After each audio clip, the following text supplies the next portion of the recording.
Les larmes de joie, le bonheur et le soulagement des familles tigréennes, tout juste arrivées de Mekele à l'aéroport d'Addis Abeba. Après des mois de séparation et d'angoisse, les vols ont repris. Ils retrouvent enfin leurs proches. Le conflit au Tigré aura duré plus d'1 an, fait 2 millions de déplacés et provoqué une crise humanitaire catastrophique, jusqu'à la signature en novembre d'un accord de paix entre le gouvernement fédéral et les rebelles du Tigré. La paix revient en Éthiopie et se maintient au Kenya, où le scrutin présidentiel, l'un des plus serrés de l'histoire du pays, a fait craindre le pire. Déclaré vainqueur, William Ruto n'avait que 233 000 voix, moins d'1% d'avance sur son adversaire, l'opposant historique Raila Odinga. Mais la Cour suprême écarte les accusations de fraude. Le camp Odinga s'incline et Ruto prend la tête du pays dans le calme. Je tends une main fraternelle à tous mes concurrents et à tous leurs partisans. Nous ne sommes pas des ennemis, nous sommes des Kenyans. William Ruto qui figure parmi les chefs d'État africains présents à la COP27, la conférence internationale sur le climat organisée cette année sur le sol africain, à Sharm el-Sheikh, en Égypte. Comme d'autres dirigeants africains, il y plaide la cause du continent, qui contribue pour moins de 3% à la pollution responsable du changement climatique, mais qui est le plus gravement touché par la crise. Les pertes et dommages ne sont pas le sujet abstrait d'un dialogue sans fin. C'est notre expérience quotidienne et le cauchemar vivant subi par des millions d'Africains.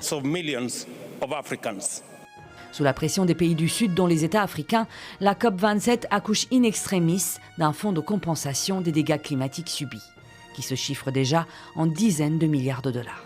Aujourd'hui, c'est un jour symbolique. Ça fait 30 ans que les pays en développement sont en train de se battre pour avoir un fonds, une reconnaissance des pertes et préjudices liés et associés par le changement climatique. Une autre bataille, cette fois en matière de patrimoine, a connu des avancées. L'Allemagne restitue au Nigeria une vingtaine de bronzes, plus de 100 ans après leur vol par les troupes coloniales européennes. Le fruit d'un long combat pour récupérer des objets qui font partie de milliers d'œuvres parmi les plus beaux d'Afrique, pillés par les forces britanniques dans l'ancien royaume du Bénin et dispersés en Occident.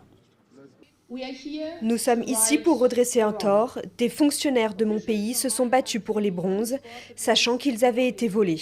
Après cela, nous avons ignoré l'appel du Nigeria à les restituer après une très longue période. C'était mal de les prendre, mais c'était aussi mal de les garder. C'est une histoire du colonialisme européen. Autre reconnaissance de l'Afrique et de son art, le prix Pritzker. Cette année, la plus haute distinction en architecture est revenue à un pionnier des constructions durables au service des populations, le Burkinabé Diébedo Francis Kéré, qui devient le premier Africain lauréat de ce prix prestigieux. Même dans mes rêves les plus fous, je n'ai jamais pensé que ce travail que je faisais par devoir envers mon peuple et qui a pavé ma carrière serait un jour lié à la fondation Pritzker. Je suis donc l'homme le plus heureux de la planète. Mais pas le seul. L'UNESCO fait des heureux en Algérie en inscrivant à son patrimoine immatériel de l'humanité le raï, musique populaire algérienne, au texte cru, sans tabou, qui parle d'amour, de contraintes sociales et de liberté. Également inscrit au patrimoine immatériel de l'humanité, la harissa, condiment tunisien confectionné à base de piments séchés au soleil. La décision d'ajouter la harissa à la liste du patrimoine mondial de l'UNESCO, c'est formidable. C'est une excellente décision. Mais la décision qui a sans doute remporté la plus grande unanimité sur le continent est celle du jury du Ballon d'Or, qui a décerné le prix Socrates du footballeur engagé à Sadio Mané. L'attaquant sénégalais sacré meilleur joueur africain 2022 a permis au Sénégal de remporter la CAN cette année. Sadio Mané a fait la fierté, je ne dirais pas du Sénégal, mais de l'Afrique tout entière. Tout comme l'équipe nationale marocaine. L'épopée des Lions de l'Atlas à la Coupe du Monde de football a suscité une immense ferveur à travers tout le continent, jusqu'à leur retour, accueillis en héros après leur exploit sans précédent, celui de devenir les premiers demi-finalistes africains de l'histoire de la Coupe du Monde.